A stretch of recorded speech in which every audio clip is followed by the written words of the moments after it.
Преспанската спогодба е решение на долгогодишен спор кој ја чинеше земјава многу на патот кон нејзините евроинтегративни процеси, а носи одредени бенефити, оценува дел од домашната експертска јавност.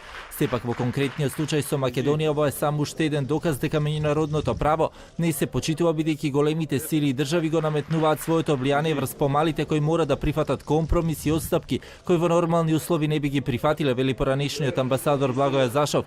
Според него Преспанскиот договор не е било каков билатерален договор и како таков ќе биде предмет на многу школски изучувања не само во земјава, туку и пошироко. Случајот со Република Македонија ќе биде уште еден доказ дека меѓународното право не се почитува ако силата на една земја е поголема во однос на друга, а таа е присилена да прифати услови кои во нормални прилики не би го сторила тоа.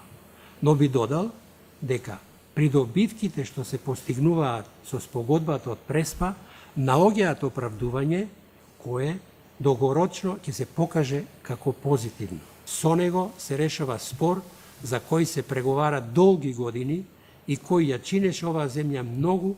Лидерот на македонскиот тим и амбасадор во Грција Виктор Габер, кој воедно е дел од интердисциплинарниот комитет кој согласно договорот ќе го води процесот во пеглањето на учебниците, иако не спомна конкретно до кај процесот, сепак порача дека митот на Македонија со антиквизацијата не се вклопил во меѓународните сваќања за антиката, поради што земјава долг период остана изолирана. Сепак порачува дека улогата на митот во политичките актуелни случувања само дополнително ги отежнува работите и ги прави понејасни. Експонирањето на митовите во меѓународните односи, особено оние неприродно вметнати во внатрешната политика и засновани на формални, во главно визуелни елементи, дипломатијата на државата ја става во инфериорна положба во однос на своите странски партнери, а со тоа го доведува прашање и угледот на земјата во светот. Спогодбата од Преспа, која прави обид да се ослободи од овие митови, објективно ги руши стереотипите, пред се митовите за менталитетот на балканскиот политички естаблишмент.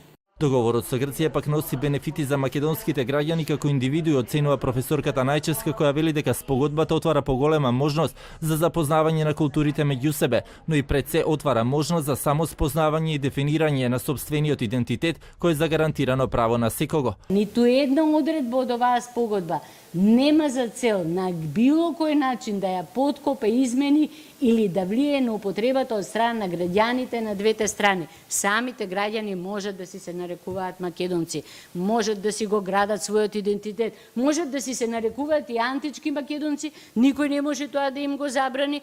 Покрај експертската јавност и академската заедница, голем интерес периодот за договорот со Грција покажа и медиумите во регионот и пошироко, особено сега во пресред на референдумот. Земјата беше една од најпосетените дестинации на странските дипломати и представници.